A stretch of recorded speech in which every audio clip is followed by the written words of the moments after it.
The world's largest bank said there's a better asset investment than housing. Hello, everyone, and welcome to the Real Estate Daily with the House Heroes. My name is Troy, and every day, Monday through Friday, we go over the best and biggest news in the housing, mortgage, and real estate markets. Today is May 25th, Wednesday, and let's jump right into it. I know most of you are thinking, well, what's a better asset right now to get involved with? Well, JPMorgan came out today and said JPMorgan backs Bitcoin to rise 28% and says cryptocurrencies are now its preferred alternative asset. So they named several different asset classes in which they felt were going to be trailing cryptocurrencies, including the housing market, stock market. That's crazy to say, but JPMorgan, they're the largest bank. This is a huge news that's coming out. Only years ago did JPMorgan say that crypto was just junk. It was a hoax. It was fake.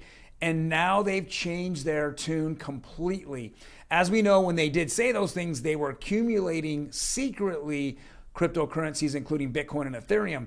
But now they're coming out and saying straight out, not only are they saying that cryptocurrency is undervalued, they think it's undervalued by 28%. That's insanity. You know, in this kind of environment with inflation going up. So they are thinking it's a hedge against inflation. But I wanted to say this because it's kind of crazy to even think that this big bank, huge bank, the top bank would actually come out and say that right off the bat. This is a news article from CNBC. It says the housing market isn't going to crash. A plateau is more likely. And that's what we've been saying now for a while. This is a significantly different market than 2008 and 2009, where you didn't have to really qualify for a loan, or the qualifications were so soft that they didn't even check your income and asset documentation. And as I was involved during those times, there was quite a lot of people that I knew that were, let's say, fudging those statements and just simply getting these loans through. Today, it's a significantly different environment. You have to prove your income and asset documentation. You have to have DTI, debt to income ratio. It has to fall within the ratios to get your house. And for the most part, in the last 2 to 3 years, you've had to have money, and you have had significant money to show that you can put down as a down payment and pay for any, shortcomings to appraisals. And so with that being said, quite a lot of Americans out there have a significant amount of equity. And with that being said, where's the crash going to happen?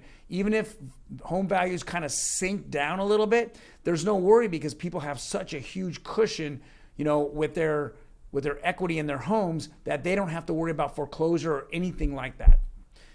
Next article here, again from CNBC, it says mortgage demand slides further even as interest rates pull back slightly.